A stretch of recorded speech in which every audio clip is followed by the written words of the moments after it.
ang budget ng Pilipinas ay hawak lang ng dalawang tao. Hawak lang siya ni Congressman Zaldico at ni Congressman Martin Romualdez. Yan ang katotohanan. Halimbawa ko dito, medyo mahaba ito, kaya pagpasensyahan mo. Ang halimbawa ko dito, sa DepEd muna tayo. Sa Department of Education, noong taong 2023, merong 5 billion na inapprove para sa classroom construction. Nagulat ako kasi merong mga lumapit na miyembro ng House na humihingi. Hinihingi nila yung 5 billion, parte ng 5 billion na budget. Wala kasi akong experience sa ganyan. At saka ang pagkakaintindi ko, pag inapprove na yan ng Office of the President, ibibigay na yan, pagdediretso na yun sa approval at trabaho ng Department of Education sa construction ng mga classroom. Nagulat ako, may humingi. Magkano ba ang amin dyan? Magkano ba ang amin dyan? So sinabi ko, hindi pwede ito. Kasi ang mangyayari nito, hindi magagawa ng Department of Education ang trabaho namin na mag-construct ng classroom ayon sa classroom backlog at sa prioritization base sa backlog at sa classroom construction. So sinabihan ko yung isang congressman, sabihan ninyo si Martin Romualdez na hindi pwede chap-chapin ang classroom construction na 5 billion. Kaya kung makikita ninyo sa budget proposal na approved ng Office of the President, 5 billion yon.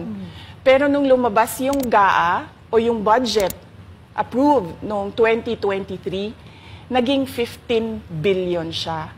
Dahil hindi nga ako pumayag na kunin yung 5 billion, dinagdagan nila ng 10 billion yung classroom construction ng Department of Education.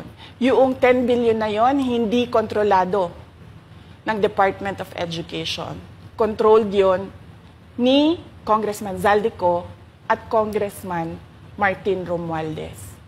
Hindi ko na kailangan ng corroborative witness dito dahil makikita niyo yon sa papel. Makikita ng taong bayan yon sa papel. NEP, 5 billion, lumabas ang budget approved, 15 billion. So maiintindihan niyo, 'di ba? Bakit pa tayo magbo-budget hearing para sa Office of the Vice President? 2 tao lang naman ang nasusunod sa budget ng bayan natin. Halimbawa, taong 2024. Kung makikita niyo, ang approved na budget ng Office of the President para sa classroom construction ay 19 billion. Noong lumabas na ang House version ng Appropriations Bill, ay naging 24 billion ito. So, approved 19 billion, paglabas sa House, naging 24 billion. At doon sa 24 billion na yon, kung hahanapin mo sa papel, kinuha nila ang 5 billion ng repairs ng classrooms at nilagay nila doon sa 19 billion para maging 24 billion siya. So ang naiwan sa repairs, sa kawawang mga classroom, ay 1 billion. Kaya makikita nyo, sa papel, nandyan yan. Naging 24 billion. At hindi lang yan, dahil noong 2023 ay hindi ako pumayag na hindi masunod yung DepEd na rules sa paano mag-classroom construction based on need, ang ginawa ngayong 2024, inattach nila ang listahan na kung saan gagawin ang mga classroom construction worth 17 billion. Makikita nyo yon sa papel. Pagdating namin sa Senate, nakita yon ng mga senador. Tinanong nila ang Department of Education, totoo ba o hindi totoo na galing sa inyo ang listahan ng 17 billion ng mga classroom construction. So sabi namin sa mga senador, hindi totoo. Hindi namin magagawa yung trabaho namin. Hindi natin masosolve ang classroom backlog kung ganito ang nangyayari. Pwede ba ninyo kaming tulungan? Yung mga senador naman, very helpful sila. Oo, tulungan namin kayo. Kaya nga kung makikita ninyo sa interpellation ng isang senador doon sa budget hearing sa Senate, tinanong niya diretso, galing ba sa DepEd ang listahan ng 17 billion? Galing ba sa DepEd ang listahan na inattach doon sa House version? Sinabi namin hindi. Hindi galing sa amin yan. On record yon. Makikita nyo sa mga videos, balikan nyo yung mga videos. Makikita nyo. Yes, my concern, Madam Chair, Mr. President, under the GAB, I observed that there was an increase in the budget for the construction of new classrooms from 19.6 billion to 24.6 billion.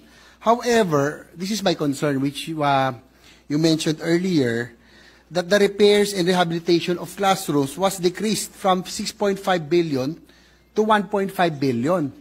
I also have information, Madam Chair, Mr. President, that 24.6 billion allocated under the GAB, but only 9.8 billion from the allocation is left to the discretion of DepEd.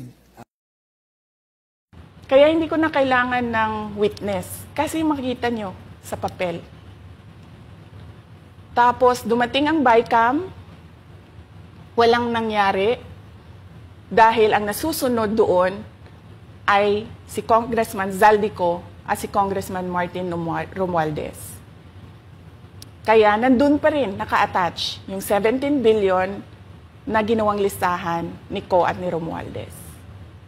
In fact, balik lang ako konti sa'yo ha. Kahit yung mga congressman, nakikita nila yung problema ng ginawa nila na pag-attach ng listahan sa budget. Kasi doon sa basic education hearing noong May 2024 ng House of Representatives, merong isang congressman nagreklamo, bakit ang tagal ng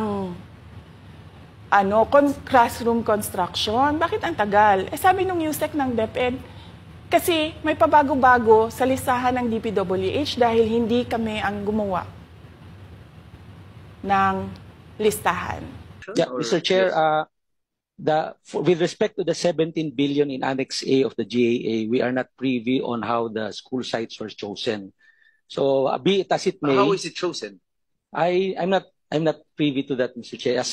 When the GAB came out, there was a 14.7 billion Annex A. Then when the committee, the GAA came out, from 14.7 it became 17 billion. So we are not privy to how the list was generated. So dagdag ko lang yan doon sa confirmation na kinuha nila yung budget ng DepEd at isa yan sa mga rason kung bakit ako nag-resign sa Department of Education. Hindi na ako papayag na sa susunod na taon, ganyan pa rin ang gawin nila at ako yung mananagot sa ginagawa nila. Kaya yan yung sinasabi ko, bakit pa tayo mag-question and answer dito para atakihin niyo ako? Ang masusunod lang naman sa budget, 2 tao lang. Makikita natin na let's stick to our plan, atakihin natin ito siya. Walang kinalaman sa kanyang Office of the Vice President 2025 budget proposal.